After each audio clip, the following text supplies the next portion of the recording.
अस्सलाम वालेकुम। बड़ा और लटका हुआ पेट देखने में बहुत बुरा लगता है और इसकी वजह से अक्सर ख़वातीन एहसास कमतरी का शिकार हो जाती हैं। आम तौर पर बच्चों के बाद अक्सर ऐसा होता है कि ख़वातीन अपना ख़्याल रखना छोड़ देती हैं, जिसकी वजह से पेट ढलक जाता है या डिलीवरी ऑपरेशन के बाद एहतियात ना करने की वजह से ये परेशानी सामने आती है। वजह कोई भी हो, इस मुश्किल के हल के लिए मैं आपके साथ ज़ुबैदा आपा का टोटका शेयर कर रही हूँ, जिसके मुताबिक पेट पर कोई टाइट बेल्ट बांध लें या कपड़े से बेल्ट बना लें। इसके बाद ज़मीन पर घुटनों के बल बैठकर सांस अंदर खींच लें और पोंछा लगाएं। इससे पेट में वाज़ेह फ़र्क पड़ेगा। हल्की फुल्की एक्सरसाइज करने को आदत बनाएं।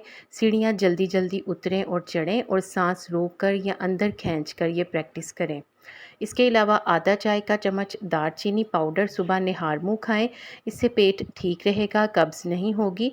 कब्ज़ भी पेट बढ़ने की एक बड़ी वजह होती है। अदरक और दालचीनी का कहवा बनाएं। इसमें एक चाय का चम्मच शहद और लीमू मिलाएं। सुबह निहार मुँह और रात को सोते वक्त पी लें।